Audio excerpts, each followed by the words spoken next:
Uno de los más grandes estrategas militares de Suecia, el rey Carlos XII, no solo fue influyente en el campo de batalla, sino también en la cocina. Ahora, aunque no creo que él mismo cocinara mucho, su larga estancia en el Imperio Otomano llevó a la introducción de uno de los platillos más queridos de Suecia, kol koldolmar, o hojas de col rellenas de carne especiada y arroz.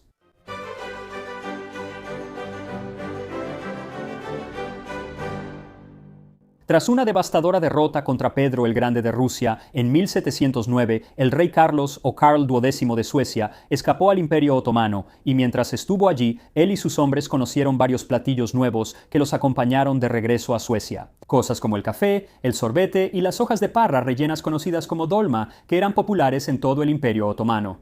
Ahora, incluso cuando la receta llegó a Suecia, en realidad usaban hojas de parra, pero como Suecia no es un buen lugar para cultivar uvas, muy pronto dieron la opción de usar hojas de repollo. Esto llevó a que el término dolma o dolmar se convirtiera en koldolmar, donde kold significa repollo. Ahora, la primera receta sueca aparece en un suplemento de la edición de 1765 de Kaiserbordens Hjälpreda i Köttgörning för unga fru och timmar, o una guía del hogar para jóvenes damas. También un gran agradecimiento a mi patrocinadora de Patreon, Tova, por ayudarme con todas estas palabras suecas porque estoy haciendo mi mejor esfuerzo aquí. El sueco es un idioma muy difícil de pronunciar para mí. Ahora, la receta es muy larga, así que aquí está una versión abreviada. Toma un cuarto de ternera grasosa, córtala en dados pequeños y quítale todos los tendones. Después se pica un poco más. Toda la grasa de riñón se corta en dados muy pequeños y ahí también se añade un pequeño puñado de arroz bien lavado, pimienta, macis, un poco de clavo, sal y cebolla. Todo esto se mezcla bien.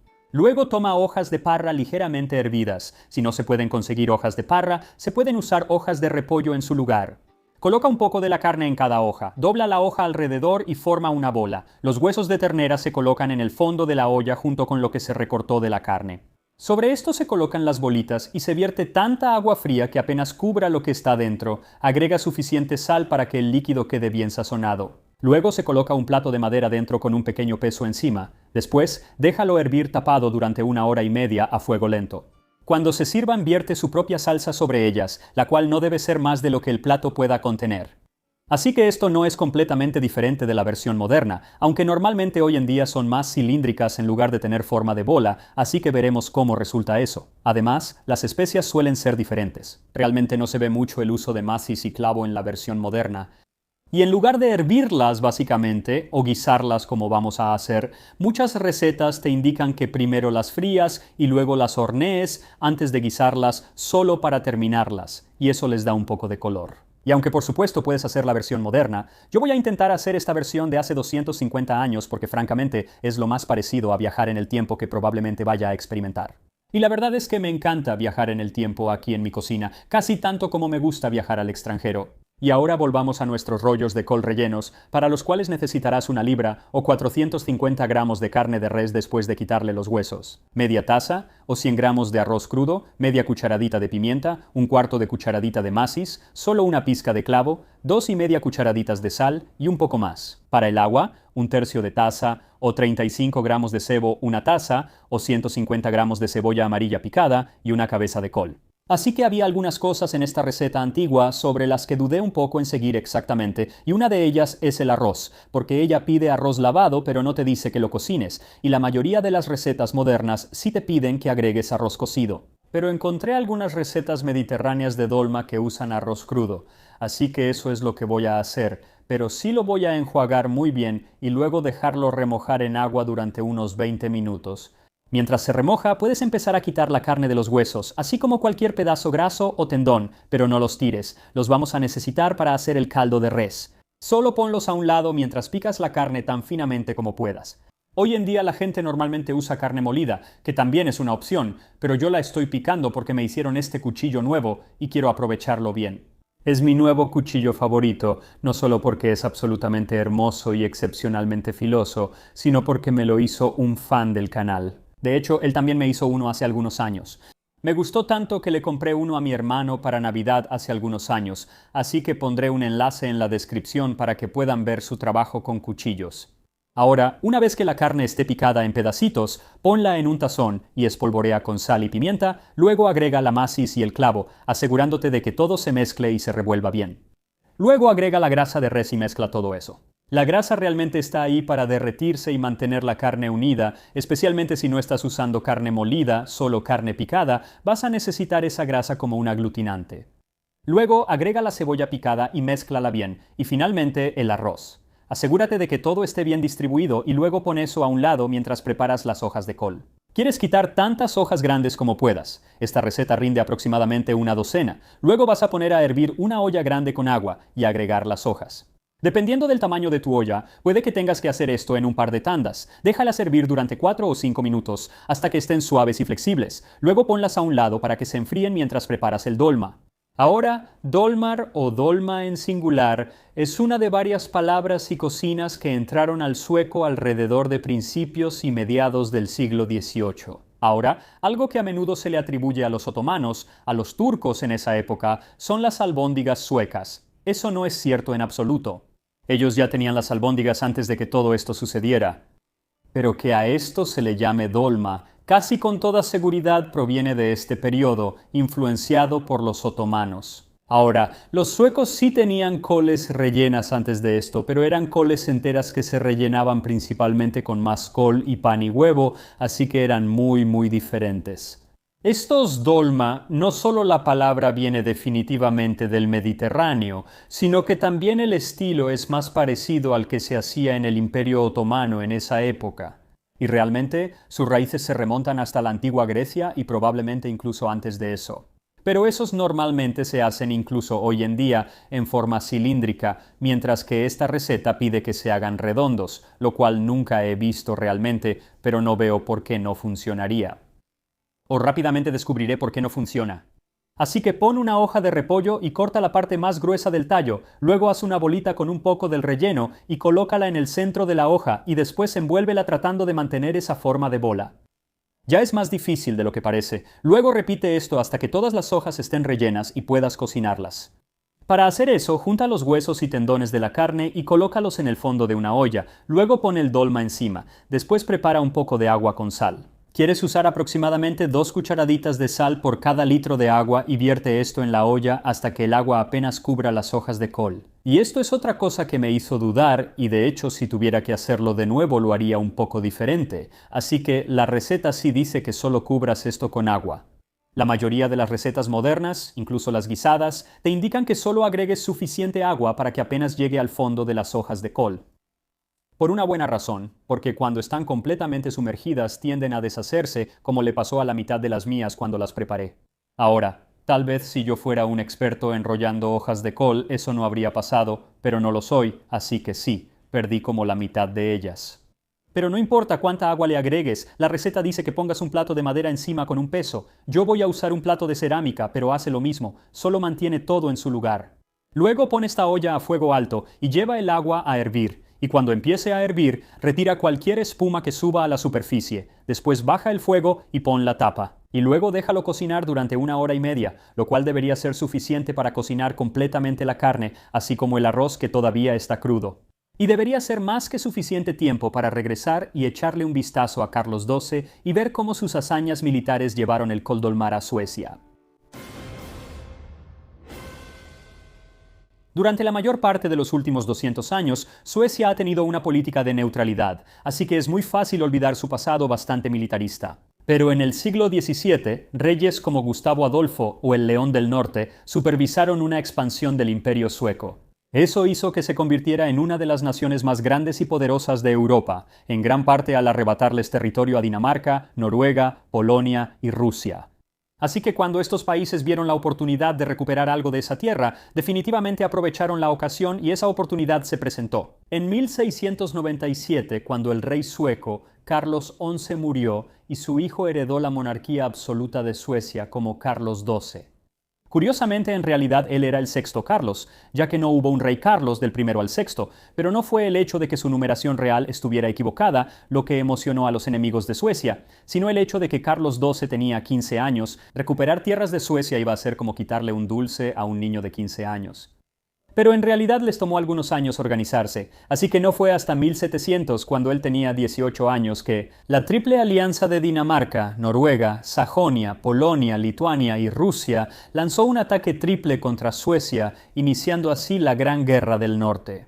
Desafortunadamente para ellos, solo porque Carlos era un hombre joven, eso no significa que no supiera cómo manejarse en un campo de batalla, porque en cuestión de meses derrotó a Dinamarca, Noruega y luchó en la batalla de Narva, donde aplastó de manera decisiva a un ejército ruso mucho más grande. Los suecos perdieron 667 hombres, mientras que Rusia perdió entre 8 y 10.000 según estimaciones. Esto fue en parte porque Rusia aún no había modernizado su ejército. Con dos de sus enemigos fuera de combate, Carlos rápidamente dirigió su atención a Polonia-Lituania, donde estaba decidido a destronar al rey polaco Augusto II, lo cual logró en 1704, pero mientras él se enfocaba en Polonia, el zar de Rusia, zar Pedro, el futuro Pedro el Grande, estaba usando ese tiempo para reformar su ejército y modernizarlo. Y así, cuando volvieron a emerger, rápidamente le quitaron tierras a Suecia y pudieron establecer una nueva ciudad, San Petersburgo. Pero como Carlos ya había derrotado a Rusia una vez antes, pensó que podría hacerlo de nuevo, y así lo hizo en la batalla de Kolovtyn en 1708, donde estaba en desventaja numérica de 3-1.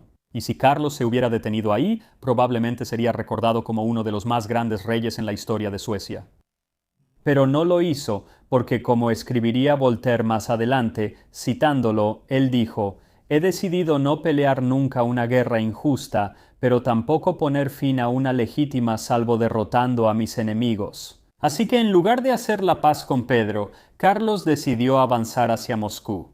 Y cualquiera que sea estudiante de historia sabe que nunca debes avanzar hacia Moscú, especialmente cuando vas a experimentar el invierno más frío en 500 años, pero como esto fue en 1708, Carlos no tuvo el beneficio de aprender de Napoleón y más tarde de la Wehrmacht alemana, así que siguió hacia Moscú. Y tal como harían los líderes futuros, Pedro el Grande comenzó una política de tierra quemada, destruyendo todo a su paso mientras se retiraba, atrayendo a Carlos cada vez más adentro de Rusia. Finalmente, el duro invierno obligó a Carlos a abandonar sus planes de tomar Moscú, y en su lugar terminó pasando el invierno en Ucrania, pero para el verano siguiente ya había perdido un tercio de su infantería, sus líneas de suministro estaban destruidas y él había sido herido en la pierna. Y fue bajo esas condiciones que decidió atacar al bien fortificado zar Pedro, quien tenía 45.000 soldados bien entrenados, ahora modernizados y bien descansados. Lo que siguió fue la batalla de Poltava, una de las derrotas más catastróficas que el ejército sueco haya sufrido jamás. Y en muchos sentidos marcó la muerte del Imperio sueco, aunque esa muerte fue bastante prolongada. La mayor parte del ejército y muchos de los principales generales fueron capturados, mientras que Carlos y unos 1.500 carolinos, es decir, soldados suecos, junto con un contingente de soldados cosacos, huyeron. Y se dirigieron al sur, al Imperio Otomano, donde buscaron refugio porque el Imperio Otomano también era enemigo de Rusia. Y cuando llegaron allí, se dice que Carlos envió una carta al sultán Ahmed III pidiendo permiso para quedarse. Y dijo que solo necesitaría quedarse allí una semana, 2 como máximo. No estoy seguro si alguna vez has visto la película El hombre que vino a cenar, pero trata sobre un hombre que vino a cenar y termina quedándose como huésped en la casa, creo que por 6 semanas. Y básicamente eso fue lo que pasó con Charles. Iba a quedarse una semana, quizá 2, y terminó quedándose 5 años. El sultán, que al principio estaba contento de tenerlo, permitió que él y sus hombres se establecieran en la ciudad de Benda, en la actual Moldavia. Le dio una guardia de honor y le proporcionó un suministro constante de provisiones, lo cual representó un gran gasto para la población otomana. Carlos inmediatamente empezó a conspirar tratando de convencer al sultán de atacar a Rusia. Principalmente a través de la madre del sultán hizo esto, pero quería que los otomanos atacaran a Rusia por él. Bueno, en 1710 la madre del sultán, a petición de Carlos, finalmente convenció a su hijo de declarar la guerra a Rusia. Y comenzaron una guerra con Rusia, pero no duró mucho porque resultó que el visir otomano estaba en la nómina de Pedro el Grande. Así que muy rápido firmaron un tratado de paz. Y Carlos no estaba contento con eso y expresó abiertamente su oposición. Pero para ese momento, la mayoría del pueblo otomano ya estaba harto de él, de todas sus intrigas y del hecho de que les estaba costando una fortuna. Incluso le pusieron un apodo de Mirbash Carlos que es difícil de traducir, pero básicamente significa algo así como el mueble fijo o el activo fijo Carlos. Porque no solo le estaba costando una fortuna al pueblo, también estaba acumulando enormes deudas con prácticamente cualquiera que le prestara dinero. Ahora las cosas llegaron a un punto crítico en febrero de 1713, cuando un grupo de jenízaros otomanos, junto con una multitud de ciudadanos, atacaron la casa de Carlos. Y con solo 40 soldados, Carlos resistió a varios cientos de soldados otomanos con cañones durante 7 horas. Pero finalmente la casa se incendió y los suecos se vieron obligados a abandonarla. Y se dice que Carlos, al salir, tropezó con sus propias espuelas y cayó al suelo, permitiendo que los otomanos lo capturaran. Esta escaramuza fue conocida como el Kalabalik de Bender. Y esa palabra, Kalabalik, es la primera evidencia que tenemos de la influencia de este periodo otomano en el idioma sueco, porque en otomano o en turco la palabra significaba algo así como una multitud o una muchedumbre. Y luego esa palabra empezó a usarse en sueco, y hoy en día significa algo así como una conmoción o un alboroto. De todos modos, después de este evento, Carlos fue puesto bajo arresto domiciliario y el sultán, que había sido su aliado, dijo algo como: «Bueno, ya es hora de irse. Tienes que seguir adelante». Y Carlos dijo: «No, no me voy a ir». Y estoy seguro de que el sultán pensó: «¿Se te permite decir eso? ¿Puedes decir que no?». Pero lo hizo. Dijo que no 3 veces. Le ofrecieron un montón de dinero. Aún así, dijo que no. Dijo que la única manera en que se iría sería al frente de un ejército otomano. Bueno, eso no iba a pasar. Así que el sultán dijo: «Está bien, pues te voy a quitar el estipendio. Me sorprende que no lo haya hecho antes. Te voy a quitar toda tu protección y todo lo demás. Y de hecho voy a reunir un ejército para escoltarte fuera de mis tierras». Pero por suerte eso no tuvo que pasar, porque en el otoño de 1714 Carlos recibió una carta de casa. «Mira, después de todos estos años de tener un rey ausente, el gobierno dijo: «Está bien, tenemos que hacer algo». Y como él era un monarca absoluto, realmente no podían hacer nada legalmente sin su consentimiento. Así que finalmente dijeron: «Está bien, ¿sabes qué? Si no vas a regresar, entonces vamos a hacer la paz con todos estos otros países con los que hemos estado en guerra durante años, y vamos a poner a tu hermana Ulrica en el trono como regente». Bueno, Carlos dijo: «Eso no puede pasar, así que está bien, voy a regresar a Suecia». Pero no fue solo, porque con él vinieron muchos otomanos. Algunos soldados, pero sobre todo acreedores, hombres de negocios a los que les debía dinero. La cosa es que, casi tan pronto como regresó a Suecia, tuvo que irse de nuevo porque el imperio se estaba desmoronando y eran tan débiles que ahora todos estos otros países básicamente los estaban atacando. Así que decidió que Dinamarca-Noruega sería el primero al que se enfrentaría. Y mientras estaba ahí, estaba en las trincheras y le dispararon en la cabeza y murió. Y probablemente fue un soldado danés o noruego quien lo hizo. Pero básicamente, tan pronto como sucedió, surgieron teorías de conspiración que decían que en realidad fue un grupo de suecos adinerados que se enteraron de un 14% que Carlos iba a imponer para ayudarle a pagar todas sus deudas. Y como ellos eran los que tenían la riqueza, no querían que eso sucediera, así que orquestaron su muerte. Probablemente no sea cierto, pero quién sabe. La cosa es que ese impuesto no parece haber entrado en vigor. Porque aunque Carlos murió en 1718 y el imperio prácticamente colapsó en 1721, muchos de esos acreedores otomanos seguían en Estocolmo hasta 1732. Y solo entonces, supongo, después de que finalmente les pagaron después de un par de décadas o lo que haya sido, se fueron. Pero dejaron parte de su idioma y mucho de su gastronomía, incluyendo platillos como este Koldomar, que estoy a punto de probar ahora mismo. Así que primero, en realidad necesito hacer una salsa con el líquido en el que se cocinaron. Básicamente ahora es un caldo ligero de res.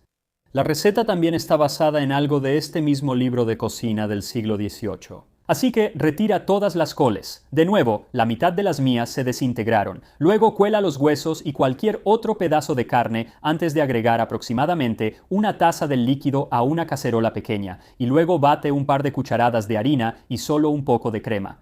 Pon esto a fuego medio y deja que hierva suavemente durante unos 7 minutos o hasta que espese un poco. Luego esto se puede servir encima o alrededor del col dolmar junto con un poco de arándano rojo si así lo deseas. Y aquí estamos, el col dolmar de la Suecia del siglo XVIII.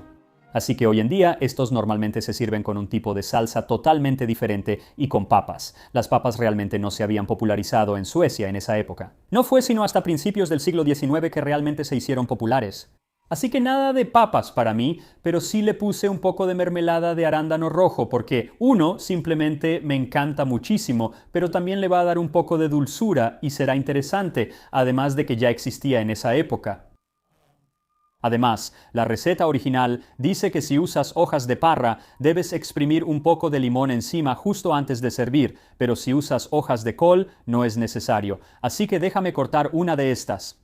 De hecho, se está manteniendo bastante bien. La verdad me sorprende, pero creo que la grasa realmente lo mantiene unido. ¿Es lo más bonito? No, no lo es, pero al menos se mantuvo unido.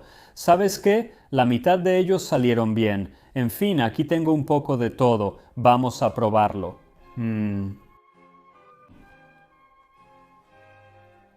Puede que no se vea bonito, pero está realmente bueno. Déjame probar un poco, incluso sin el arándano rojo. La salsa está muy buena, de hecho. Es como una salsa cremosa y ligera.